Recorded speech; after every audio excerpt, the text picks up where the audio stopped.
کو فیض کیا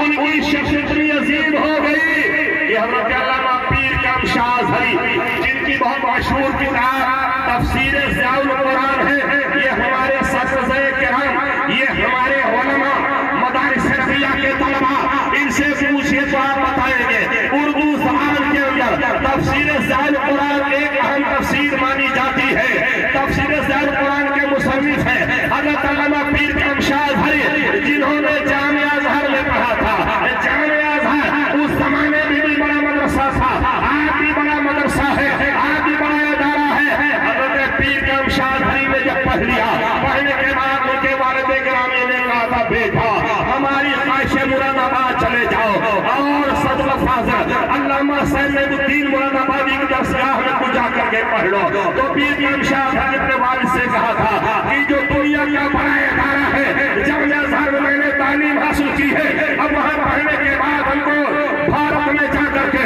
ہندوستان میں جا کر کے مراد آباد میں پڑھنے کی کیا ضرورت ہے ابا؟ کہا نہیں بیٹا میری خواہش ہے جا کر کے تم وہاں پڑھ لو۔ پیر کم شاہ اظہری مراد آباد میں آئے، آنے کے بعد 2 4 آپ نے پڑھا، اس کے بعد اپنے باپ کو ٹیلی گرام بھیجا اور ٹیلی فون بھیجا، ابا آپ اس ادارے میں بھیجا ہے، اس میں جتنے اساتذہ پڑھانے والے ہیں میں اتنا کوالیفائڈ ہوں، میں اتنا صاحب صلاحیت ہوں آپ کی دعا سے، آپ کی دعا سے اتنا قابل ہوں، میں سب کو پڑھا سکتا ہوں، اس لیے ہمیں پڑھانے والا کوئی معلوم نہیں ہوتا ہے۔ باپ نے جواب دیا بیٹا ایک بات بتاؤ، کیا اعلیٰ حضرت سرکار کی بارگاہ کے جو فیض یافتہ ہے، جنہوں نے کسانوں فیض کیا ہے، جن کو دنیا سب فاضل کے نام سے یاد کرتی ہے، کیا آپ نے ان سے بھی کچھ پڑھا؟ کہا نہیں ابھی تو حضرت دورے پہ گئے ہوئے ہیں۔ کہا جب وہ آئیں گے پڑھ لینا تب بتانا۔ ہفتہ 10 روز کے بعد حضور سید فاضل کے مدرسے میں آتے ہیں اور جب پڑھانا شروع کیا تو پیر کم شاہ اظہری نے پاکستان اپنے والد کو خط لکھا، ابا اگر میں اس درسگاہ میں نہ آتا تو میں سمجھتا جامعہ ازہر میں ہم نے کچھ بھی نہیں پڑھا ہے، اس لیے کہ انہوں نے فیض جو لیا تھا وہ اعلیٰ حضرت سے لیا زندہ باد نعرہ تکبیر، نعرہ رسالت، مسلک اعلیٰ حضرت، علماء اہل سنت، جشن دستار بندی، نعرہ تکبیر، نعرہ رسالت، سبحان اللہ۔ آج 2 ہم شخص ایک گرامی بیٹھی ہوئی ہے، یہاں پوری دنیا میں بڑے بڑے علماء، بڑے بڑے فضلاء حضرت کے درس کے محتاج ہیں، وہ چاہتے ہیں حضرت ارشاد فرماتے جائے، ہم قلم مت کرتے چلے جائیں، ہم لکھتے چلے ہے ماشاءاللہ، زندہ باد، زندہ باد۔ جس میں شہید کونسل کا فقہی سیمینار بانی شریف کی سرزمین پہ تھا، یہ فقیر بھی حاضر تھا، ہم نے دیکھا کہ حضرت کی قیادت میں وہ سیمینار اتنا کامیاب رہا۔ آج الحمدللہ وہ ذات گرامی بھی موجود ہے، اور دوسری اہم شخصیت حضور صدر فاضل کے سلسلے کا ایک عظیم سفر جسے دنیا ازالی دورہ مفتی محمد حفیظ اللہ خان نعیمی کہتے ہیں۔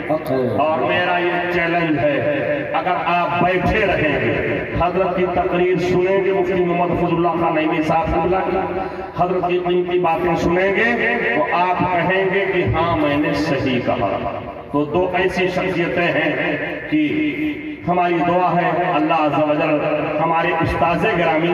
استاد الفضلاء علامہ مولانا مفتی شبیر اسد صاحب صبح رضوی آج کل علیل ہیں، حضرت کی آواز متاثر ہے، اللہ عز و جل حضرت کو شفائے کامل عطا فرمائے، شفائے عاجل عطا فرمائے، اور حضرت کے سائے کرم کو ہم غلاموں پہ تادیر قائم رکھیں۔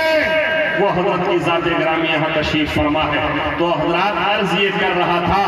کہ ہم تو قرآن شریف کھولتے ہیں، ترجمہ پڑھتے ہیں، جیسے ہم نے کہا بسم اللہ الرحمن الرحیم تو ہمیں اعلیٰ حضرت یاد آ جاتا ہے۔ بس تھوڑا سا میں آپ کا ٹائم لوں گا، زیادہ نہیں، وہیں آ جائیے جہاں سے میں نے شروع کیا تھا۔ ارشاد ربانی رب اغفر لی ولوالدی ولمن دخل بیتی مومنا، اے اللہ مجھے بخش دے،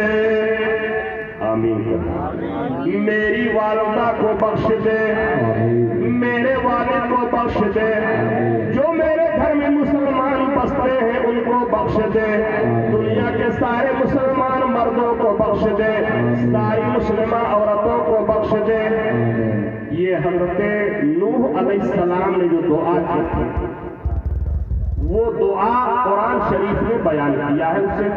اللہ عز و جل نے قرآن میں بیان فرمایا۔ سورہ نوح کی آخری آیت مبارک، سورہ نوح کی آخری آیت ہے۔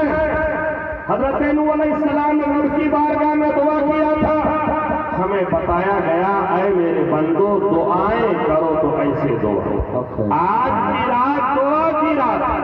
آج کی رات دعاؤں کے قبولیت کی